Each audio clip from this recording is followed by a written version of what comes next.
नमस्कार साथियों। तो आज है 8 जनवरी 2025। बाजार आज एक्सट्रीमली ड्रामेटिक था, जहां पे निफ्टी 50 फर्स्ट हाफ में एकदम से गिर गया था, सेकेंड हाफ में एकदम से ड्रास्टिक रिकवरी दिया और अल्टीमेटली निफ्टी 50 का क्लोजिंग हुआ एकदम फ्लैट में। भले ही देखिए आज बाजार क्लोजिंग के समय कोई बहुत बड़ा डाउनफॉल, कोई बहुत बड़ा तेजी ना हो, बट एक पर्टिकुलर सेक्टर्स है जिस पर आज भारी भरकम क्रैश हुआ, गिरावट नहीं क्रैश हुआ। वह है इलेक्ट्रॉनिक मैन्युफैक्चरिंग सर्विस सेक्टर यानी ईएमएस सेक्टर। एक ऐसे सेक्टर, एक लौती सेक्टर मैं कहूँगा, जो कि टफ से टफ सिचुएशन को भी सर्वाइव कर गया था। मतलब मैं बात कर रहा हूँ अक्टूबर नवंबर की महीने, याद है ना बाजार में किस टाइप की सेल ऑफ हुआ था, पोर्टफोलियो का 12 बज गया था, लगातार एफएस द्वारा सेलिंग चल रहा था, निफ्टी 50 बहुत नीचे पहुंच गया था। इवन आज भी कोई अच्छी पोजीशन पे नहीं है, बट एक सेक्टर में कुछ ऐसे शेयर्स था, हर एक शेयर आप देख लीजिए टफ से टफ सिचुएशन को सर्वाइव किया था। हर दूसरे दिन शेयर अपना ऑल टाइम हाई को टच कर रहा था। चाहे आप देख लीजिए इस पर्टिकुलर सेक्टर की जो टॉप कंपनियां लिस्टेड में बड़े कंपनी डिक्सॉन टेक्नोलॉजी की रिटर्न्स की प्रोफाइल देखिए, या आप देख लीजिए केएनएस की, मतलब लास्ट 6 महीने की आप देख लीजिए। शेयर को देखने के बाद आपको मतलब यकीन ही नहीं होगा कि बाजार में ऐसा कुछ हुआ था। या आप देख लीजिए पीजी इलेक्ट्रोपास, ये तो 2 दिन पहले अपना ऑल टाइम हाई को टच किया था, 6 महीने पे 150% को रिटर्न दिया। अगर आप देख लीजिए एम्बर को देख लीजिए, ये देखिए 6 महीने पे 72% रिटर्न दिया। सीजी पावर को आप देख लीजिए 6 महीने पे थोड़ा सा नीचे है, पर स्टिल ये शेयर भी हमने देखा लास्ट कुछ सालों पे बहुत अच्छा रिटर्न दिया था। ठीक है, तो सडनली क्या हो गया, इतना टफ सेक्टर जहां पे ह्यूज डिमांड है, ह्यूज ग्रोथ है, आज ऐसे नहीं कि बाजार बहुत खराब था, बट सडनली क्रैश कैसे हो गया, है ना। एक एक शेयर आप देख लीजिए, डिक्सॉन, डिक्सॉन जैसे शेयर जो कि 8% तो बहुत दूर की बात है, बहुत रेयर केस में 4-5% क्रैश होता है या गिरता है। आज डिक्सॉन की शेयर 8.5% गिर गया, 1,500 पॉइंट नीचे। केएनएस की बात करें, ये भी लेवल ब्रेक किया, 7,000 के नीचे आके क्लोजिंग दिया 4% गिरावट के साथ। आप देख लीजिए पीजी इलेक्ट्रोप्लस को, ये भी 3% गिर गया। आप देख लीजिए एम्बर को, ये भी गिर गया लगभग 3.5% के ऊपर। आप देख लीजिए सीजे पावर को, ये भी 3.5% गिर गया। इवन इस पर्टिकुलर सेक्टर में और भी बहुत छोटे मिड साइज कंपनी आपको दिख जाएगा। ऑलमोस्ट 95% शेयर में दोस्तों आज गिरावट हुआ ईएमएस सेक्टर में। आइए अब जान लेते हैं क्या है इसके पीछे का वजह, मुख्य वजह, और उसके साथ साथ आपका आगे का रणनीति क्या हो सकता है, कहां तक गिर सकता है, सब कुछ हम डिटेल में बात करेंगे। तो रिक्वेस्ट करूंगा आप सभी को, वीडियो अभी से बहुत ज्यादा इंपॉर्टेंट, बहुत सीरियस होने जा रहा है, तो प्लीज वीडियो को बिना स्किप के पूरा अंत तक जरूर देखना। यह है न्यूज की headline. Electronic maker Dixon tech, KNS tech, Amber enterprise slam up to 8%, जो कि सबसे ज्यादा गिरावट डिक्सॉन में ही हुआ था ऑन वीक ग्लोबल क्यूज। क्या मतलब इसका, आइए मैं आपको थोड़ा विस्तार पूर्वक बताता हूं, समझाता हूं, ध्यान से सुनिएगा मेरे बात को। यहां पे हम सीधा सेकेंड पैरा पे चलेंगे। ये हो गया, the sell off in electronics manufacturing service यानी AMS provider follow a nearly 2% drop in Wall Street. कहां पे, Wall Street, not Dalal Street. वॉल स्ट्रीट मतलब आपके यूएस की जो शेयर बाजार, उसके हम बोलते हैं Wall Street. Tech heavy Nasdaq composite. दोस्तों आपको याद होगा कल रात की लगभग 2:10 पे मैं आपको मेरे जो इंस्टाग्राम स्टोरी है ना, वहां पे प्रॉपर अपडेट दे दिया था। नैस्डैक क्रैश किया था 2% के अराउंड। इवन डॉ जोन्स पे भी लगभग 0.5% ज़्यादा गिरावट में क्लोजिंग हुआ। इवन गिफ्ट निफ्टी भी उस टाइम पे पोजीशन बहुत वीक था। तो आप देख सकते हो जो नैस्डैक कंपोजिट इंडेक्स है वहां पे लगभग 2% की गिरावट हुआ था। अब आप कहेंगे कि सर चलो ठीक है, नैस्डैक में गिरावट हुआ, उसके साथ ईएमएस सेक्टर का क्या इतना गहरा कनेक्शन है कि भाई डिक्सॉन 8% गिर गया, बाकी शेयर 4%, 3.5% की क्रैश हो गया। कनेक्शन तो बहुत गहरा है, देखिए अब समझिए चीजों को। Driven by the sharp decline in big tech stock. US की जो खास करके जो नैस्डैक में लिस्टेड कुछ बड़े टेक कंपनी की शेयर में 6%, 5% करके क्रैश हुआ। मैं आपको आगे एग्जांपल दिखाऊंगा।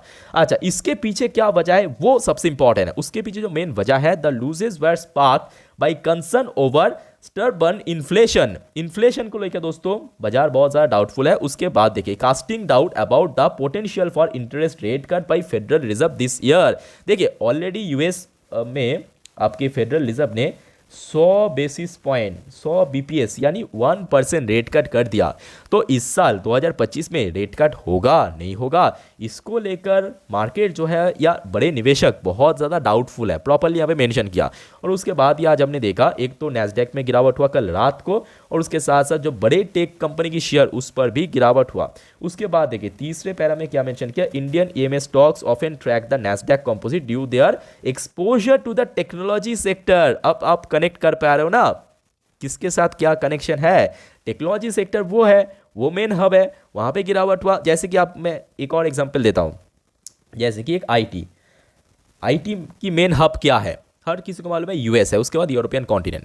तो अगर वहाँ की इकोनॉमी में कुछ अच्छा बुरा होता है तो impact next day Indian IT sector में देखने को मिलता है ना। ठीक सेम टू सेम अगर आप देखेंगे ये जो सारे नैस्डैक में लिस्टेड टेक कंपनी की शेयर, उस पर अगर कुछ होता है तो इम्पैक्ट आपको कहाँ पे देखने को मिलता है, इवन ईएमएस सेक्टर पर भी। ठीक है, तो यहाँ पे आप देख सकते हो नेक्स्ट जो पैरा में मेंशन किया, many of this companies are involve in manufacturing electronics and component for the global tech giant who stocks perform heavily influence in Nasdaq. तो क्लियर यहाँ पे समझ आ चुका है कि क्यों गिरावट हुआ था। अच्छा, मैं आपको अभी थोड़ा सा रिकॉर्ड दिखाता हूँ कि कल रात में एक्चुअली कितना गिरा था। ये देखिए नैस्डैक क्लोजिंग दिया था 1.89% नीचे और बीच में ये गिरावट लगभग 2% से ज़्यादा हो चुका था। ठीक है, अब एक एक करके मैं आपको दिखाता हूँ। देखिए एप्पल देखिए, जो कि ईएमएस सेक्टर की कंपनी है, जो कि आपके mobile phone, tablet, TV, notebook ये सारे मैन्युफैक्चर करता है ना, और ख़ुद का प्रोडक्ट भी है। टेस्ला को आप देख लीजिए कल रात में, ये सारे नैस्डैक में लिस्टेड कंपनी, यहाँ पे आप देख सकते हो नीचे मेंशन भी है नैस्डैक टेस्ला, उसका जो साइन है इंडेक्स के अंदर। कितना परसेंट गिरा था, 4% गिरा। अच्छा, उसके बाद इसको देख लीजिए एनवीडिया, ये भी देखिए टेक कंपनी की जायंट है, नैस्डैक में लिस्टेड, कितना परसेंट गिरा, 6% क्रैश किया, 6%। समझ आ रहा है ना। अच्छा, एक और मैं आपको जानकारी देता हूँ।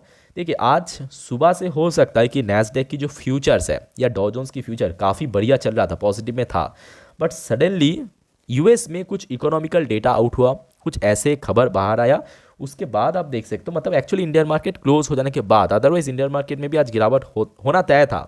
मैं आपको थोड़ा और जूम करके दिखाता हूँ। ये देखिए ये वाला पार्ट को देखिए, यहाँ पे पॉजिटिव में चल गया था।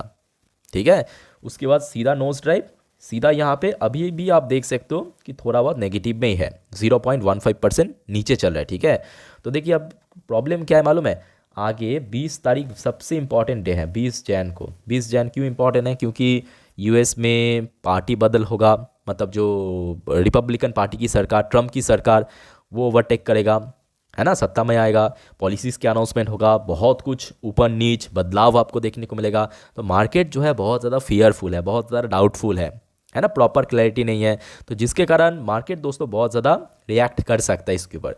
तो आप सभी को मैं रिक्वेस्ट करूंगा दोस्तों, आज रात की जो 10:30 की वीडियो है ना, उसको मिस मत करना, इसी चैनल पे आ जाएगा वही सेम टाइम 11:15 के आसपास, और चैनल को सब्सक्राइब करके जरूर रखना। ठीक है, तो दोस्तों होपफुली आपको क्लियर हो चुका है कि क्यों आज ईएमएस सेक्टर की स्टॉक्स में गिरावट हुआ, क्या कनेक्शन है नैस्डैक के साथ, क्या कनेक्शन है नैस्डैक में लिस्टेड जो टेक जायंट है उसके साथ। ठीक है, अच्छा अभी हम बात करेंगे, देखिए गिरावट तो हो चुका, आशा रखता हूँ बहुत जल्दी रिकवर भी हो जाएगा, क्योंकि एक डिमांडेड सेक्टर है, और मोस्ट इंपॉर्टेंटली भारत सरकार द्वारा पीएलआई स्कीम्स के थ्रू इसको बहुत ज़्यादा सपोर्ट मिल रहा है। और आज की डेट में आप देख लीजिए, मतलब जितने भी कंपनीज इस पर्टिकुलर फील्ड के चाइना से रिप्लेस करके भारत में आ रहा है, और हर एक कंपनी के साथ पार्टनरशिप करे, तो उसके मुख्य एग्जांपल आप डिक्सॉन को भी ले सकते हो, बड़े बड़े कंपनी ऑलरेडी पार्टनरशिप कर चुका है, जिसके चलते ये इकलौती सेक्टर है जिसकी परफॉर्मेंस Q1 एंड Q2 में सबसे बेस्ट था। Q1 Q2 सबसे खराब परफॉर्मेंस था इंडिया की हर एक सेक्टर्स में, हर एक कंपनी के लिए, एक दो एक्सेप्शन हो सकता है, बट एक पर्टिकुलर सेक्टर पूरा कंप्लीटली दोस्तों बहुत अच्छा परफॉर्म किया था, वो था ईएमएस सेक्टर। ठीक है, तो आशा रखता हूँ बहुत जल्दी रिकवर कर जाएगा। अच्छा, इनकेस और गिर गया तो कहाँ तक गिर सकता है, जैसे कि मैं टाइटल में मेंशन किया, तो आइए देख लेते हैं फटाफट। जैसे कि डिक्सॉन आप देख सकते हो अपने 1 महीने की लोएस्ट पोजीशन पे पहुंच चुका है। आज 1 साल 2 क्रूशियल सपोर्ट लेवल को ब्रेक किया। एक हो गया आपका 18,000 का लेवल, इसको ब्रेक किया, दूसरा 17,000, ये सारे जो इंपॉर्टेंट सपोर्ट के साथ साथ एक साइकोलॉजी के लेवल, इसको भी ब्रेक कर लिया। ठीक है, तो अगर हम बात करें 6 महीने की चार्ट पैटर्न, तो आप देख पाएंगे शेयर इसके पहले, ध्यान से नोटिस कीजिएगा, शेयर जो है इसके पहले देखिए 15,400, यहाँ पे भी देखिए 15,600, मतलब 15,500 के आसपास रेजिस्टेंस मिला था। ठीक है, उसके बाद देखिए गिरावट हुआ, फिर से जब स्पाइक करके ऊपर की तरफ पहुंचा था, तो तकरीबन यहाँ पे देखिए लगभग कोई 16,000 के आसपास, ठीक है, एक अच्छा सपोर्ट मिला था 16,000, और शेयर बीच में रुका भी नहीं था।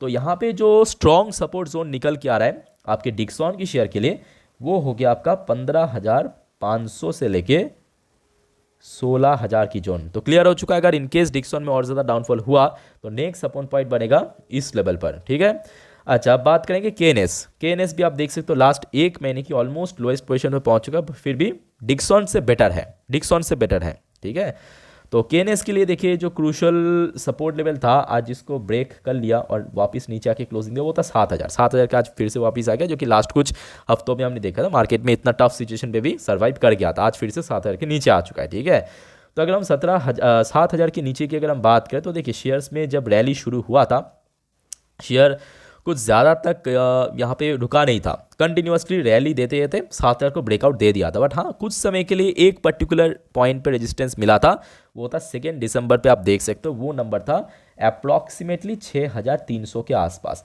तो केएनएस के लिए इस पर्टिकुलर लेवल पे एक अच्छा सपोर्ट है, क्योंकि एक रेजिस्टेंस जब क्रॉस करके ऊपर पहुंच जाता है ना कोई शेयर या इंडेक्स, वहाँ पे क्या बन जाता है, एक अच्छा सपोर्ट पॉइंट बन जाता है। ठीक, सेम टू सेम केएनएस की तरह। ठीक है, और इमीडिएटली अगर ऊपर की तरफ एक अच्छा जंप करना है तो सबसे पहले 7,000 की जो क्रूशल रेजिस्टेंस है उसको ब्रेक करना पड़ेगा। ठीक है, अच्छा अब बात करेंगे पीजी इलेक्ट्रो, ये भी अच्छी कंपनी है, ये तो कुछ दिन पहले ऑल टाइम हाई टच किया, मतलब ज़्यादा पुराने बात है ही नहीं, 2 दिन पहले की बात है। तो जिस वजह से आप देख सकते हो शेयर में अगर नीचे गिरावट हुआ तो आई थिंक कि 900 के आसपास एक अच्छा सपोर्ट बनेगा। बात करेंगे एम्बर, ये इंपॉर्टेंट शेयर है बिकॉज इस शेयर के अंदर भी बहुत अच्छा मूवमेंट था और रिसेंटली देखिए 1 महीने की चार्ट में आपको समझ आ जाएगा, शेयर में जब नीचे आया था ना 7,300 के आसपास बढ़िया सपोर्ट मिला था 2 से 3 ट्रेडिंग डेज पे। कहाँ पे? 7,300 के आसपास। तो यहाँ पे एक अच्छा सपोर्ट लेवल है, पर इन केस अगर ब्रेक करके नीचे चला गया तो बहुत नीचे तक पहुँचने का चांस है। आशा रखता हूँ ऐसा कुछ भी नहीं होगा, इसके ऊपर ही सपोर्ट मिल गया, पर इन केस अगर पहुँच गया तो उसके लिए पहले से आपको प्रिपेयर होना चाहिए। बाकी दोस्तों और कोई डाउट्स है कमेंट करके बताइए। बट ख़त्म करने से पहले एक और बात कहना चाहता हूँ कि देखिए सारे इंपॉर्टेंट सेक्टर्स हैं, काफ़ी डिमांडेड सेक्टर है जहाँ पे खुद भारत सरकार द्वारा बैकअप चल रहा है, सपोर्ट मिल रहा है। तो आई थिंक कि लॉन्ग टर्म की व्यू से ही सोचना चाहिए। ठीक है, बाकी आप लोगों को जो सही लगे कीजिए और कोई डाउट से कमेंट करके पूछिए। मिलते हैं नेक्स्ट वीडियो पे, टेक केयर, बाय बाय, जय हिंद।